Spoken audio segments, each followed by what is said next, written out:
সাইডুল একজনও উঠবে না, সবাই চা দাও।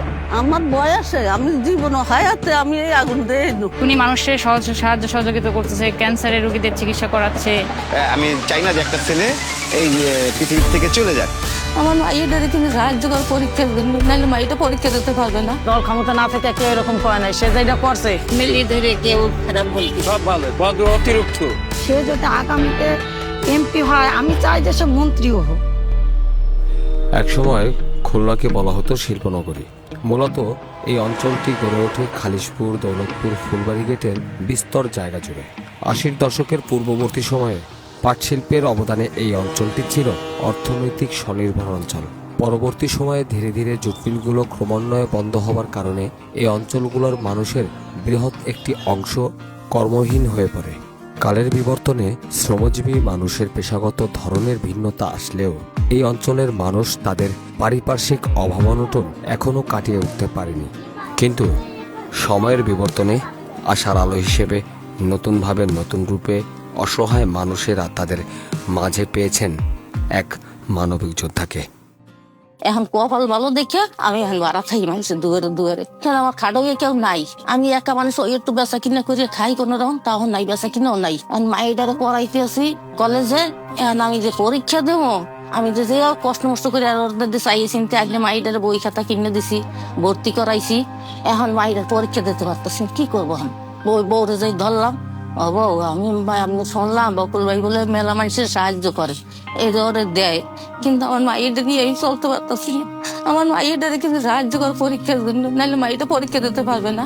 এই শেষে বকুল ভাইয়ের কাছে যাইয়া এই পরীক্ষাটা আদেছে, এই ফর্ম ফিল আপ করিয়ে আমার মাইটার পরীক্ষা দেওয়াইছি।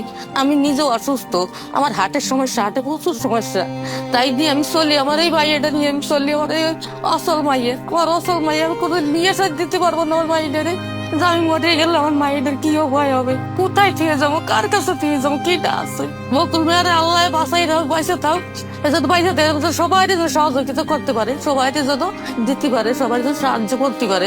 আমি এটাই কই আল্লাহর কাছে। আমাদের গণবাথরুম ছিল, আমি দাবি করছি, সেটা সে দিছে। টিন লাগছে, চাল লাগছে, যা লাগছে দিছে। মিশিং দিয়া 10 গাড়ি ময়লা নিয়ে গেছে, আরো কইছে 2টো আছে, ওই 2টো করাই দিবে। ভাই অসুস্থ হইলো মাঝে, এই জন্য সমস্যা হয়েছে, করতে পারেন নাই, ট্রিটমেন্ট চলতেছিল তার। আবার এখানে আশেপাশে কিছু লোকের কইছে সাহায্য সহায়তা করবে, দেখে গেছে। কয়েকজনের ঘর আছে নাই, টিন নাই, মেলা অসহায়, তাদেরও দিবে বলছে। আর একজন গর্ভবতীকে গিয়ে দিয়ে গেছে 2 দিন আগে। কেউ না কেউ রাজনীতি না আইসা, দল ক্ষমতা না থেকে কেউ এরকম করে নাই। সে যেটা করছে দর্শকের জন্য অনেক করছে, খোঁজ খবর নিছে, বাড়ি পাঠাইছে, দেখছে, সবসময় আমাকে পাশে রয়েছে। যে মানুষ ইলেকশনে হইতে পারে না, ওই অনেক কিছু করে না, সে না ওই আমাকে পাশে থেকে হাল ছাড়ে নাই। আমাদের মতন ফ্রি মাইন্ড একটা লোক চলতেছে, তার কোনো নেই, একটা অহংকার বা গ্রাফিটি, এইটা আমরা তার মাঝে কখনোই পাই নাই। এই যে পর্যন্ত দেখতেছি তারে কখনোই পাই নাই। বাসায় এসে টাকা দিয়ে গেছে, খোঁজ খবর নিছে, ছেলে মেয়ের স্কুলের খরচা দিছে, বাড়িতে অনেক বাজার ঘাট করে দিয়ে গেছে, সবসময় আমাদের খোঁজ খবর নিছে। তার জন্য আমরা খুশি না, দোয়া না, তার জন্য অনেক অনেক দোয়া করতেছি। এই পার সমস্যা হয়েছিল, আমি হাঁটাচলা করতে পারতাম না। আমার ছেলেরা বাথরুমে আমার উৎস করে নিয়ে যায়। তখন আমার ওই সময় তো আমার ছেলে এই কুয়েটের স্কুলে পড়ে, আমি ভর্তি করতে পারিনি, ডেট শেষ হয়ে গেছে। ভালো মন্দ একটা অসুবিধা হলে বকুল ভাইয়ের কাছে মানুষ গেলে মানুষ সেটা সহযোগিতা, সাহায্য সহানুভূতি করে। বকুল ভাইয়ের বলার পরে যে কোনো মাধ্যম দিয়ে সে কিছু উপহার আমার জন্য পাঠাইছে। অনেক ভালো মানুষ। যা মনে করেন আমাদের খুলনার 3 নম্বর আসনে এই পর্যন্ত যত এমপি নির্বাচন যারাই করেছে বিএনপির পক্ষ থেকে, তার ভিতরে শ্রেষ্ঠ ব্যক্তি হলো বকুল ভাই। দলমতের নির্বিশেষের ঊর্ধ্বে সে মানুষের পাশে দাঁড়ায়। একজন মানুষের ব্যক্তিত্বের মহত্ত্বগাথা শুরু হয় মূলত তার শৈশব কৈশোরের জীবন থেকে। ছেলেবেলার আচরণে অনেকটাই বোঝা সম্ভব হয়ে ওঠে মানুষ হিসেবে ভবিষ্যতে সে কেমন ব্যক্তিত্ব সম্পন্ন মানুষ হতে চলেছে। সেই ছোটবেলাতে দর্শকে আমি দেখতেছি সে অতিরিক্ত ভদ্রলোক, ভালো লোক। একজনে যদি না খেয়ে থাকতে যায়, তারে গাড়ি থেকে টাকা দিয়ে খাওয়ায় তারে। মিথ্যে কথা না, বাস্তব সত্যি কথা। খালিশপুর অঞ্চলে কেউ ক্ষতি পারবে না যে তার বাপ আসে, তার ফ্যামিলিদের খারাপ, কেউ খারাপ বলতে সব ভালো, ভদ্র অতিরিক্ত। কোন বাড়ি মারা গেছে সেটাও দিয়ে বেড়ায়। এই পাশে একজনের মা মারা গেল, সে আগে লাফাই যেয়ে পড়েছে, সেই যাইয়ে দেহে শুনে মাটি চুটি দিয়ে সে আইসে আবার 4 দিনের দিন মিলাদও দিছে। সে মানুষের দিয়া তো কম করে না, স্যার দিয়ার অভ্যেস। যদি কাছে 10 টাকা থাকতো, ছোটবেলাতেই এক বন্ধু রাতে ওই 10 টাকা ভাগ করে খাতো দুইজন। কি সামনে একজন বাইতে গেছে, বেড়ে ফেলায় দিয়ে 18 তুই নাও 10 টাকা, আসলে 10 টাকা নেই। স্কুল টাইমিতে তার আলাপ ব্যবহার দিলাম সব বদল চাই, কারো সাথে আইসে ছাড়া কথা কত নয়। তো আজকে তো দেখছি না, সেই স্কুল টাইমিতে দেখতেছি। বাইরে একটা বিষয় আমার কাছে খুব ভালো লাগে যে আমার দোকান বড় লোক থাকলেও উঠতে দেয় না। এই সাইদুল একজনও উঠবে না, সবাই চা দাও, আমারও চা দাও, এবং সবাই চা না দিয়ে আমাদের সে চা ধরবে না। আমি যতই আগে তার বানাই দিয়ে টেবিলে তুই না কেন, সে ধরবে না।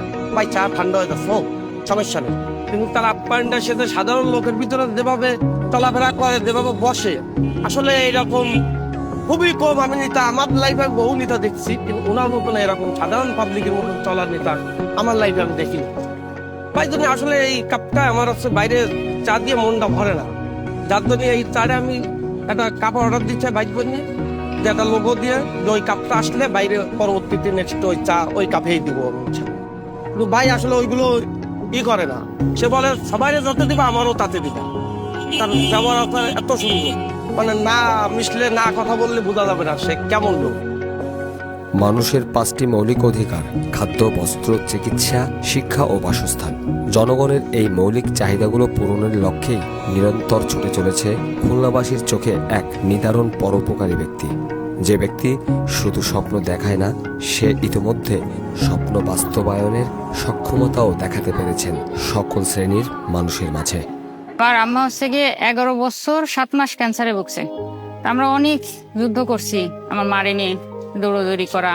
আমরা অসহায় মানুষ। আমার আব্বা একটা ছোট দোকান করে, 4টা বোন, আমাদের ভাই নেই। তা ওই চিকিৎসার খরচের জন্য আমরা কোনো জায়গায় মানে যাইতে বাদ দিই না, কিন্তু কোথাও থেকে কোনো হেল্প পাইনি। তারপরে বকুল ভাইয়ের কথা শুনলাম যে উনি মানুষের সাহায্য সহযোগিতা করতেছে, ক্যান্সারের রোগীদের চিকিৎসা করাচ্ছে, মানুষের পাশে যে দাঁড়াচ্ছে, হেল্প করতেছে। তো আমার মা যেহেতু এরকম ক্যান্সারে ভুগতেছে, আমার মার কথা ওনার সামনে যখন উপস্থাপন করি, তখন উনি আমার আশ্বাস দেয় যে তোমার আম্মার চিকিৎসার খরচ দিব, এবং 1 সপ্তাহের ভিতরেই, 1 সপ্তাহ যায় না, 4-5 দিনের মধ্যেই আমার বাড়ি পর্যন্ত এসে সে আমার মার চিকিৎসার খরচ দিয়ে যায়। আমাদের এলাকায় 6-7 জন আমার চোখে দেখা ছেলেমেয়েরা এসএসসি পরীক্ষা দেবে, তাদের তো হেল্প করছে, এবং পরীক্ষার পরেও কলেজে ভর্তি করানোর ব্যবস্থা করে দিচ্ছে। প্লাস আমার ছেলেটাও ভর্তি হবে, আমি তাদেরকে জানাইছি, সে এইটারও ব্যবস্থা তারা করবে বলছে, আশ্বাস দিছে। সে একজন গর্বিত, একজন মহৎ, একজন অন্যরকম দানশীল, মানে কি বলেন, আমার বলার ভাষা নেই। ওনার বিষয় বলতে গেলে এরকম কোনো কিছু আসবে না। তার জন্য অন্তর থেকে অনেক দোয়াই আসে যে আল্লাহ তারে বাঁচায় রাখুক। পান 1 কিলো মুকুট দেওয়ানোর লগে খবর গেছে খুলিল গোবাইতে আগুন লাগছে। ও বাবা আজ দিন আমি মনে কর না, আজ 10 দিনের আগে আমার বয়সে, আমি জীবন হায়াতে আমি এই আগুন দিয়ে আল্লাহ দিন দেখাইছে। আর ফরনে যা আসিল বাবা, এই আর কিছু আসিল না। ওই তো রেলের দৌড়ে রয়েছে, টানা খাতা পড়া সবাই আসে, মোবাইল উড়াই দিছে, মোবাইল উড়াই দিয়ে দেখাইছে, রাইতে 3 হারাই দিছে, ঘরের দিন বাস দিছে, বাতা দিছে, এইভাবে দিছে। বকুল সাহেবের মতন মানুষ নাই যে ব্যক্তি এই ঘটনা শুনে 3 হারাই দিচ্ছে। এটা এত লাখ লাখ শুকর, এইটা এত লাখ লাখ শুকর। তাই তোকে হেরলেন মানুষ দুনিয়াতে নাই। আল্লাহ যদি হেরু যদি আল্লাহ রহমত করে, আর দিলে তো সাক্ষী দেয়, হে দিব। দেশের সমগ্র দক্ষিণ পশ্চিম অঞ্চলের জনপদের মাঝ হতে খুলনাবাসী পেয়েছেন সরল মনের ব্যতিক্রম ধর্মী একজন ব্যক্তিত্ব সম্পন্ন মানুষ। দিনে অথবা মধ্যরাতে আর্তমানবতার সেবায় সদা নিয়োজিত রেখেছেন নিজেকে তিনি। শিশু, কিশোর, যুবক অথবা বৃদ্ধ, সকলের নয়নে তিনি হয়ে উঠেছেন সীমাহীন এক আলোর দিশারি। তো আমি নিজে একজন শ্রমিকের মেয়ে, আমার বাবা নেই দীর্ঘ 30 বছর, আমার মা নেই 13 বছর, 14 বছরে পড়বে। আমার সমস্যা উনি আমাকে একটা মেশিন গিফট করেছে, আমি এটাই যে এখন সেলাই করতেছে, কাজ করছি, খাচ্ছে, আমার জন্য করছে। তারপরে আগুনে পড়ে গেছে কাত্তের কুলে, একটা ঘটনা, কি করুণ দৃশ্য সেটা। ওখানে আমার পাশে আমার এক মামা বাড়ি, আমি গেছি, দেখছি, আমার এত খারাপ লাগছে। বকুল ভাই ওই কাজটা মানে স্মরণীয় হয়ে থাকবে। তো আমার মতো অনেক সমস্যাহীন মানুষ আছে যাদের পাশে বকুল ভাই এসে দাঁড়ায়, মাথায় হাত দেয়, দিয়ে দোয়া করে সে আমাকেও করেছে। সে বেঁচে থাকলে, সে যদি আগামীতে এমপি হয়, আমি চাই যে সে মন্ত্রীও হোক, কারণ সে হলে আমাদের অনেক উপকার হবে। সে হাসপাতাল করতে চাচ্ছে আমাদের 3 নাম্বারে, সে যদি হাসপাতাল হয় কর্মসংস্থানের ব্যবস্থা হবে, মানুষ চিকিৎসার জন্য ভালো চিকিৎসা পায় না। আমি আরএসও বেডে গেছি, অনেক কষ্ট মানুষের। এইখানে যদি বকুল ভাই একটা হাসপাতাল করতে পারে, তাহলে আমাদের খুলনাবাসীর জন্য, আশেপাশে যেমন সাতক্ষীরা আছে, নড়াইল আছে, আমাদের যশোর আছে, এগুলো অনেক উপকার হবে। আমি আল্লাহর কাছে দোয়া করি আল্লাহ ওনার হায়াত দান করুন। আমার হায়াত তো যদি কম মেয়ে হলেও যদি ওনার হায়াতটা বাড়ে, সেটাও আমি চাই। নামাজ পড়ে দোয়া করি, কারণ উনি বেঁচে থাকলে উপকার হবে মানুষের।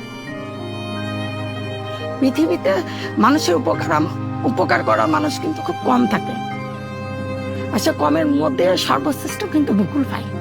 এ তো কোনো সন্দেহ নেই, আমি সবসময় ওনাকে নামাজে দোয়া করি। কালমোটারি পর্যন্ত যাইতে গেলে আমার বুকে পেন করতো, আর 2 হাতে স্লো হয়ে যেত, মানে দমটম আটকায় যাচ্ছে এরকম। ডাক্তার যখন আমার সিডিটা দেখলো, দেখার পর বললো তো এর তো 1 বছর আগে ভর্তি হওয়ার কথা ছিল, তাও এখনই ভর্তি করতে হবে। তখন সাথে সাথে বকুল ভাইকে ফোন দিয়ে ওকে এখনই ভর্তি করা লাগবে। সাথে সাথে বকুল ভাই আমাকে, আমি বললাম ভাইয়া 2 দিন পর বা 4 দিন পর করবো, তা বললো না এখনই করা লাগবে। সে আমাকে যে তোমার যদি মৃত্যু হয়ে যায় এর জন্য দায়ভার কে নেবে? আমি বললাম কি দায়ভার তো আমি নিবো। বলে না, এর দায়ভার আমি চাই না যে একটা ছেলে এই পৃথিবীর থেকে চলে যাক। ঠিক আছে, সে সাথে সাথে আমাকে ওইখানে অলরেডি টাকা জমা দিয়ে আমাকে ভর্তি করে দিল, আমাকে আর বাসায় আসতে দিল না। ওই অবস্থায় আমি ওইখানে ভর্তি হয়ে গেলাম, ট্রিটমেন্ট শুরু হয়ে গেল। এই আমার বাইপাস করলো, এবং সে যাবতীয় সব A to Z সব খরচ, আমার ফ্যামিলি, আমার সব খরচ সে বিয়ার করছে। এখনো পর্যন্ত সে ট্রিটমেন্টের টেস্টের সব সে বিয়ার করে। যে যত বড় বিপদে হোক, ঠিক আছে, সে তার সামনে চলে আসে এবং সাহায্য করে যে কোনো অ্যাঙ্গেল থেকে। সে শুধু দলের জন্য না, দলের বাইরে সবার ক্ষেত্রে, জনগণ সবার ক্ষেত্রে সে মানে অনেস্ট। তার মতন লোকই হয় না।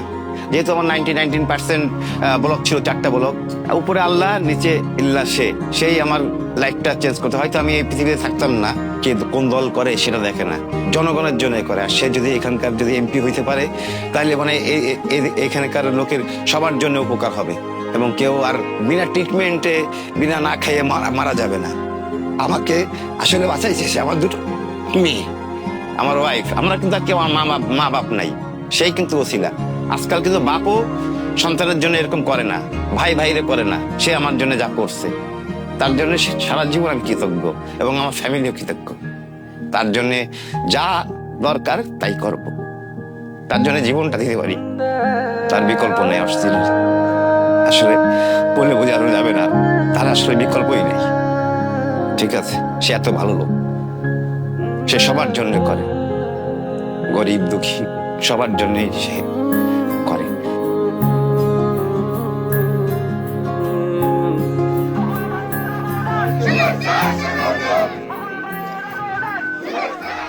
শ্রমজীবী মেহনতি মানুষের হৃদয়ের মনি কোঠা আলোকিত হয়ে থাকে নিশিদিন। এমন বন্ধু আর পাবো কোথায়? সে থাকে ছায়া হয়ে বট বৃক্ষের মতো